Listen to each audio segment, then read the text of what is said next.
तर विधानसभेला आता कार्यकर्ते पुन्हा एकदा उत्साहाने काम करतील असं पंकजा मुंडे यांनी म्हटलंय। लोकसभा निवडणुकीतील पराभवानंतर पंकजा मुंडे यांची ही पहिली प्रतिक्रिया आली आहे। माझ्या आयुष्यातील वेगळी आणि विचित्र निवडणूक होती असं देखील पंकजा मुंडे म्हणाल्यात। मी कुणाची अवहेलना केली नाही, प्रक्षोभक बोलले नाही असं देखील पंकजा मुंडे यांनी आता म्हटलंय।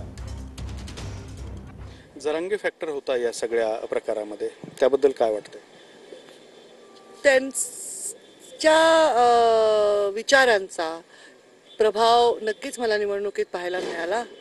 आता ते विचार प्रभावित झालेले लोक भविष्यात कसे करतील त्यांच्या जीवनामध्ये, हे माझ्यासाठी कुतूहलाचा विषय राहील। हे जातीय ध्रुवीकरण जे झालेलं आहे, आज निवडणूक संपली, विजय पराभव हा भाग वेगळा आहे, पण यानंतरच्या काळामध्ये हे जातीय ध्रुवीकरण कमी व्हावं किंवा समाजात झगडे होऊ नयेत, वाद होऊ नयेत, यासाठी काय सांगाल? याच्यासाठी मी काय सांगू शकते? मी कधी केलेच नाही त्या गोष्टी। एवढी निवडणुकीत मला अनुभवायला आलं तरी मी कधी प्रक्षोभक बोलले नाही, कधी कुणाची अवहेलना केली नाही, कोणत्या वर्णावर, जातीवर, वर्गावर, व्यक्तीवर मी वैयक्तिक टीका केली नाही। मग असं वागले मी। पण आता मी अगदी थोड्या मताने, म्हणजे सगळ्या राज्यातून मला अभिनंदनाचे मेसेज येतात, कारण शेवटची लीड माझी खूप मोठी होती। त्यामुळे या सगळ्या गोष्टीचा लोकांच्या मानसिकतेवर थोडे दिवस परिणाम राहील।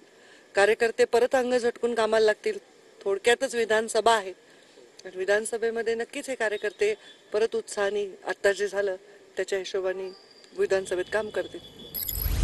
तर पंकजा मुंडे यांचा लोकसभा निवडणुकीमध्ये अवघ्या 6,500 मतांनी पराभव झालेला आहे। बजरंग बाप्पा सोनवणे हे या ठिकाणावरून विजयी झाले।